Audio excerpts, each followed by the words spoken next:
ពុកម៉ែបងប្អូនស្អាតមែនទែនណាត្រូវសារ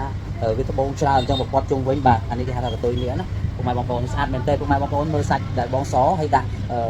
គ្រឿងនេះទៅលិចមែនទែនបាទស្អាតមែនទែនអញ្ចឹងពុកម៉ែបងប្អូនចង់បានគ្រឿងទៀតបើហាងណារ៉ាលោកគ្រឿងអលង្ការខាងតាមផ្សារពេជ្រពុកម៉ែបងប្អូនចូលរួមបងរំលងតិចតួចក៏យកគ្រឿងទៅពាក់បាននេះកណ្ដងនេះធំពេកដៃយើងវាឆ្អឹងដៃយើងពាក់ទូពេកក៏ស្អាតដែរមិនដឹងថាអ្នកគ្រប់គ្រងហាងផ្ទាល់តែហ្មងពុកម៉ែបងប្អូនហើយ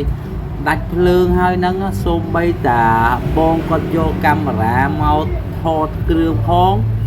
គាត់យកកាមេរ៉ាមកបើកភ្លើងមើលគ្រឿងរបស់ពុកម៉ែបងប្អូនហើយក៏ចែកដល់ម្លេះថ្ងៃនេះបងស្រីគាត់មកមើលពុកម៉ែបងប្អូនមកមើលចំពេលវេលាដែលត្រូវដាច់ភ្លើងខ្ញុំពោះចិត្តមែនតើពុកម៉ែបងប្អូនល្ងឹតឈឹងតែហ្មងព្រោះគាត់ត្រូវការទិញគ្រឿងយកទៅកម្មវិធីគេណាពុកម៉ែបងប្អូនស្រាប់ពេលហ្នឹងដាច់ភ្លើងក្រឹបពុកម៉ែបងប្អូនអើយអត់មានស្អីឥឡូវគាត់បើកកាមេរ៉ាមើលសាច់កងអញ្ចឹងគាត់ថាសាច់កងគឺស្អាតគាត់ចង់បានម្នាក់មកកងណាសម្រាប់ពាក់ចូលកម្មវិធីឥឡូវក៏គាត់ណែនាំថាបងអូនស្រីឲ្យគាត់យកមួយបាទហើយបងអូនទី2យកមួយគាត់យកមួយអញ្ចឹងទៅពុកម៉ែបងប្អូនតែអ្វីដែលសុំទៅសាយចិត្តគាត់មែនទែនគឺគាត់គឺជាមនុស្សដែលថាគាត់ជឿជាក់មែនទែនពុកម៉ែបងប្អូនគាត់ថាគាត់ឃើញផ្ទាល់ហើយគាត់មកស្ទាបផ្ទាល់ហើយគាត់ឃើញផ្ទាល់គាត់ត្រូវការយកតែហ្មងគាត់មិនបាច់ចាំគិតវែងឆ្ងាយអីទៀតទេព្រោះអ្វីដែលជាក់ស្ដែងគាត់ថាទិញហើយលក់វិញបានហើយមានសបោទៀតពុកម៉ែបងប្អូនតែអ្វីដែលមិនល្អសម្រាប់នៅពេលដាច់ភ្លើងនេះពុកម៉ែបងប្អូនគឺយើងអត់មានអីត្រូវឆក់ទឹកឲ្យគាត់ទេបាទយើងអត់មានអីត្រូវលាងជូនគាត់ទេអញ្ចឹងមានតែប្រាប់គាត់ថាបងកុំតន់យកអីចាំពេលដែលភ្លើងមកចាំបងមកយកព្រោះដោយសារភ្លើងមកយើងត្រូវការលាងវាយើងឆក់ទឹកវាឡើងដើម្បីឲ្យភ្លឺស្អាតបងយកទៅពាក់ទៅគឺវាលយតែហ្មងណាពុកម៉ែបងប្អូនហើយក៏បងស្រីថាជុំយ៉ាក់ស្ដាយមែនទែនមិនគួរណាមកចំពេលវេលាដែលត្រូវដាច់ភ្លើងអញ្ចឹងណាពុកម៉ែបងប្អូនបាទហើយឥឡូវហ្នឹងកគាត់រើសមកតម្រៀបគ្នាហើយគាត់ពេញចិត្តហើយគាត់យកមួយណាបងគាត់យកមួយណាបងទី2យកមួយណាបាទហើយខ្ញុំក៏ប្រាប់គាត់ថាបងហើយទោះបីបងយកពាក់តែឥឡូវក៏បានដែរក៏ប៉ុន្តែខ្ញុំចង់ឲ្យទឹកវាបន្តិចចង់ដាស់ទឹកវាបន្តិចដើម្បីឲ្យវាភ្លឺស្អាតជាងនឹង5ដងទៀតពុកម៉ែបងប្អូនបាទអញ្ចឹងក៏បងស្រីថាអូខេអត់អីទេអញ្ចឹងបើសិនណាដាច់ភ្លើងហើយយកទៅអត់ទាន់តឡើងពោឬក្រូមេអីចាំបងឯងជួយក្រូមេសិនទៅហើយពេលភ្លើងមកចាំខលហៅខ្ញុំមកយកអញ្ចឹងណាហើយគាត់ក៏អេដ Telegram ខ្ញុំម្នាក់មួយដែរ2 3នាក់ហ្នឹងហើយអធិស្ឋានពុកម៉ែបងប្អូនផងព្រោះខ្ញុំអត់ហ៊ានដាក់មកគាត់ទេណាព្រោះខ្ញុំសុំគាត់ដែរតែអធិស្ឋានព្រោះយើងសុំថតតែត្រឹមដៃកាយផ្កាគាត់ហ្នឹងបានហើយបាទពុកម៉ែបងប្អូនបាទហើយថ្ងៃហ្នឹងគាត់មកពេញចិត្តតែហ្មងព្រោះគាត់មកដល់ហាងផ្ទាល់ពុកម៉ែបងប្អូនគឺហាងណារ៉ាលោកគ្រឿងអលង្ការទីតាំងខាងកើតផ្សារព្រៃទាមានលក់បងរំលោះលុយត្រឹមតែ$10ពុកម៉ែបងប្អូនបានគ្រឿងយកទៅពាក់ផ្ទាល់បាទហើយក៏យើងមកដល់វីដេអូភ្លើងមកវិញពុកម៉ែបងប្អូនបងស្រីក៏គាត់មកដល់ដែរពុកម៉ែបងប្អូនបាទហើយកាមេរ៉ាគឺត្រូវបើកភ្លើងដដែលណាបាទពុកម៉ែបងប្អូនបាទដោយសារភ្លើងមកឥឡូវក៏គាត់សញ្ញេទទួលយកកងដែរពុកម៉ែបងប្អូនអញ្ចឹងនៅពេលដែលគាត់សញ្ញេទទួលយកកងខ្ញុំធ្វើសបត់ធ្វើឲ្យជូនគាត់ហើយខ្ញុំក៏យកគ្រឿងទៅឆក់ពណ៌ដែរពុកម៉ែបងប្អូនដើម្បីយើង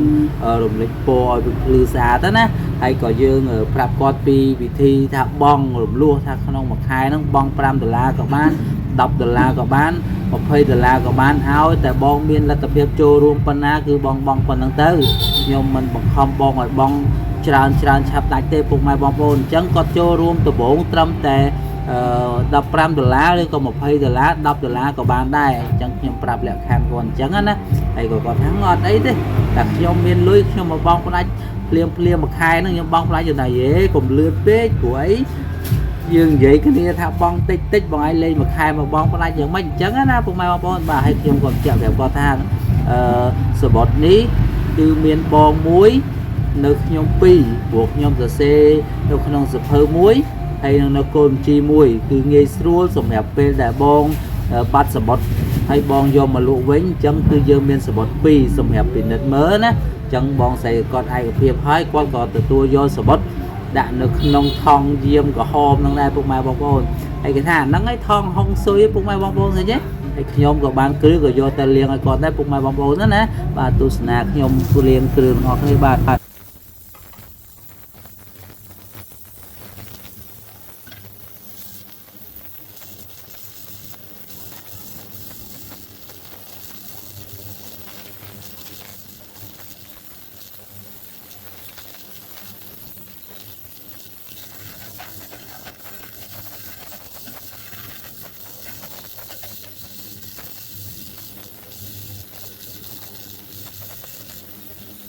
ពុកម៉ែបងប្អូនហើយគ្រឿងយើងគ្រាន់តែយើងដាក់ចូលទឹកឆក់ភ្លាមលើកមកពុកម៉ែបងប្អូនភ្លឺស្អាតមែនទេពុកម៉ែបងប្អូនឥឡូវយើងចាប់ផ្ដើមដាក់ចូលនៅក្នុងទឹកលាងហើយក៏យើងចុចបងតាក់ហើយក៏វាពោះដូចបាយយើងដាំទឹកចឹងដូចយើងដាំទឹកពោះចឹងពុកម៉ែបងប្អូនបាទហើយយើងក៏ចាប់ផ្ដើមកូរវាកន្លោះចូលកន្លោះមកដើម្បីឲ្យវាជួយឲ្យពោយើងពូលាក់ខែលេងនៅជាប់ត្បូងខែលេងនៅជាប់មកគឺឲ្យវាកាត់ទូអស់ពុកម៉ែបងប្អូនចឹងបានគ្រឿងរបស់យើងនោះភ្លឺស្អាតពុកម៉ែបងប្អូនបាទឥឡូវហ្នឹងយើងក៏ចាប់ផ្ដើមកូរទៅកូរមកក៏រួចរាល់ពុកម៉ែបងប្អូនយើងបិទកុងតាក់យើងក៏ដងវាចេញមកក្រៅមកពុកម៉ែបងប្អូនឃើញទេភ្លឺស្អាតមែនតើពុកម៉ែបងប្អូនដល់កន្លែងនេះគឺយើងយកប្រដាប់ផ្លុំសក់ប្រដាប់ផ្លុំសក់ប្រពន្ធខ្ញុំហ្នឹងគឺយើងបោកកំណៅទៅគឺយើងលាងវាដើម្បីឲ្យវាសម្ងួតទឹកនៅក្នុងនឹងទឹកដែលលាងវាហ្នឹងឲ្យវាសម្ងួតពុកម៉ែបងប្អូនណាបាទហើយក្នុងហ្នឹងគឺខ្ញុំណែនាំបងស្រីដែរថានៅពេលដែលបងពាក់គ្រឿងអញ្ចឹងបងងូតទឹកលាបលេបងត្រូវជូតឲ្យស្ងួតណាបាទផ្លុំឲ្យស្ងួតឬក៏ជូតតែឲ្យស្ងួតការពារអីដើម្បីការពារអើបទឹកអើបអីហ្នឹងខ្លាចវារោដៃឬក៏រមាស់ដៃដែរពុកម៉ែបងប្អូនបាទអញ្ចឹងឥឡូវគ្រឿងយើងបាន 100% អូខេហើយពុកម៉ែបងប្អូនបាទឥឡូវហ្នឹងគឺយើងចាប់ផ្ដើមពាក់ឲ្យបងស្រីតែហ្មងទៅពុកម៉ែបងប្អូនបាទឥឡូវយើងចាប់ផ្ដើមឲ្យបងស្រីគាត់ជូតដៃជូតញើសក្អែលជូតអីគាត់ចេញសិនណាហើយយើងចាប់ផ្ដើមបាទណាព្រោះថ្ងៃមុនបងស្រីមួយដែលសគាត់ថាចង់បានដែរតែឲ្យចាំគាត់ឃើញមកអញ្ចឹងឥឡូវម្ចាស់ត្រូវការចាស់ផ្សេងអញ្ចឹងឲ្យសម្រាប់កងមួយនេះស្អាតមែនទេពុកម៉ែបងប្អូនគឺដបងសុតហ្មងហើយសតក្នុងដៃបងស្រីនឹងសស្អាតសឡូងទៀតនេះបាយមើលតែទៅត្រូវមាច់ហ្មងកាប់ស្អាតដល់បងសុំបើជុំមកជាមួយពុកម៉ែបងប្អូនស្អាតមែនទេណាត្រូវសារវាដបងច្រើនអញ្ចឹងប្រព័ន្ធជុំវិញបាទអានេះគេហៅថាកតុយលៀនណាពុកម៉ែបងប្អូនស្អាតមែនទេពុកម៉ែបងប្អូនមើលសាច់ដែលបងសហើយដាក់គ្រឿងនេះទៅលិចមែនតើបាទស្អាតមែនតើអញ្ចឹងពុកម៉ែបងប្អូនចង់បានគ្រឿងទៀតបើហាងណារ៉ាលោកគ្រឿងអលង្ការខាងតាមផ្សារពេជ្រពុកម៉ែបងប្អូនចូលរួមបងរំលងទៅជួយក៏យកគ្រឿងទៅពាក់បានណាពុកម៉ែបងប្អូនបងនិយាយទៅទេអត់ចេះនិយាយអញ្ចឹងបងស្រីគាត់ថាចេះនិយាយអរគុណច្រើនពុកម៉ែបងប្អូនបាយបាយបាទសម្រាប់ថ្ងៃនេះគឺថ្មីសាឡាបងសម្រាប់បងស្រីដែលគាត់មានគីឡូចាប់ពី40ទៅដល់50គីឡូចង់បានកកំពុងឈូកចង់បានកកតាពាក់ពុកម៉ែបងប្អូនតម្លៃត្រឹមតែ$85ពុកម៉ែបងប្អូនមានលុយចូលរួមត្រឹមតែ$10ពុកម៉ែបងប្អូនមានសិទ្ធិយកទៅប្រើប្រាស់ពាក្យសម្រាប់ពុកម៉ែបងប្អូនចូលរួមកម្មវិធីផ្សេងៗដូចជាការបងផ្សេងពុកម៉ែបងប្អូនចង់មានត្រឹមតែ$10ពុកម៉ែបងប្អូនយកមួយឈុតទៅពាក់មួយកងទៅពាក់ពុកម៉ែបងប្អូនចឹងមួយកងវាតម្លៃត្រឹមតែ$85ទេពុកម៉ែបងប្អូនជាផ្លាទីនខ្មែរសុទ្ធ 100% គឺផ្លាទីនខ្មែរសុទ្ធផ្លាទីនទឹកទៀតផ្លាទីនខ្មែរពុកម៉ែបងប្អូនយកទៅពាក់មិនខុសបំណងទេគឺតម្លៃវាត្រឹមតែ$85ពុកម៉ែបងប្អូនមានលុយចូលរួមត្រឹមតែ$10ពុកម៉ែបងប្អូនអាចយកទៅពាក់ចូលរួមគ្រប់កម្មវិធីមកពុកម៉ែបងប្អូនមិនថាពុកម៉ែបងប្អូននៅខេត្តពុកម៉ែបងប្អូននៅទីក្រុងភ្នំពេញអ្នកធ្វើការរោងចក្រអ្នកធ្វើការសំណង់ឲ្យតែចង់បានគ្រឿងពាក់នឹកឃើញមកខាងណារ៉ាគ្រឿងអលង្ការពុកម៉ែបងប្អូនអាចមករំលោះសិទ្ធបាទចូលរួម$10បានយកទៅពាក់ទៅអត់មានប្រវាទបាទដូចគ្នាពុកម៉ែបងប្អូនអញ្ចឹងសម្រាប់បងណាដែលគាត់មានកូនតូចទៅរកកងណាពាក់មិនបានថ្លៃបាទមួយកងនេះតម្លៃត្រឹមតែ$70ទេពុកម៉ែបងប្អូនសម្រាប់បងស្រីដែលគាត់មានកូនតូចណាចង់ទិញឲ្យកូនពាក់ពុកម៉ែបងប្អូនមានលុយត្រឹមតែ$10ទេពុកម៉ែបងប្អូនឲ្យកូនស្រីយើងពាក់ស្អាតចូលរួមកម្មវិធីពាក់នៅផ្ទះលេងនេះពុកម៉ែបងប្អូនណាអូខេអញ្ចឹងគឺល្អមែនទែនសម្រាប់ពុកម៉ែបងប្អូនដែលគាត់មានកូនតូចចូលរួមត្រឹម$10ពុកម៉ែបងប្អូនសោះ$10ទេយកទៅឲ្យកូនយើងពាក់ម្នាក់មួយណាយកទៅពាក់ម្នាក់មួយត្រឹម$10បាទពុកម៉ែបងប្អូនចូលរួម$10ពុកម៉ែបងប្អូនពាក់ឲ្យមិនពេញចិត្តពុកម៉ែបងប្អូនយកមកលក់វិញពុកម៉ែបងប្អូនថាទៅឈ្នួលតិចតួចថាឈ្នួលតិចតួចទេចឹងឱកាសពិសេសពុកម៉ែបងប្អូនសម្រាប់ថ្ងៃនេះខ្ញុំប្រម៉ូទជូនពុកម៉ែបងប្អូនណាដែលគាត់មានលុយត្រឹម$10គាត់ចង់ចូលរួមយកគ្រឿងមកពាក់ឆាតមកតាមរយៈលេខទូរស័ព្ទមកឬក៏ពុកម៉ែបងប្អូនទេមកតាមរយៈលេខទូរស័ព្ទឬក៏ហាងណារ៉ាលោកគ្រឿងអលង្ការពុកម៉ែបងប្អូនចាំទទួលចំណេញត្រឹម$10មានលុយត្រឹម$ចូលរួមយកគ្រឿងទៅពាក់ចូលរួមកម្មវិធីយកឲ្យកូនយើងពាក់ពុកម៉ែបងប្អូនណាចឹងសម្រាប់ពុកម៉ែបងប្អូនចង់បានគ្រឿងទឹកទៀតផ្លាទីនខ្មែរសុទ្ធមកហាងណារ៉ាលោកគ្រឿងអលង្ការយើងខ្ញុំមានលក់ជូនបងរំលោះមានលក់ដាច់ មានលក់ឈ្នួលជំរឿនពុកម៉ែបងប្អូនហើយនៅនេះមានសេវាកម្មក្រូមេចលក់ពោចឹងពុកម៉ែបងប្អូនចង់ក្រូមេចង់ចលក់ពោចង់វាយដូរពុកម៉ែបងប្អូនមានគ្រឿងចាស់ទឹកទៀតខ្មែរយកមកដូរបានសម្រាប់ដូរយកកងឈុតធ្វើការកងផ្សេងនៅកន្លែងហាងណារ៉ាលោកគ្រឿងលាការពេញចិត្តអីដូរនឹងពុកម៉ែបងប្អូនទស្សនាវីដេអូខ្ញុំហើយ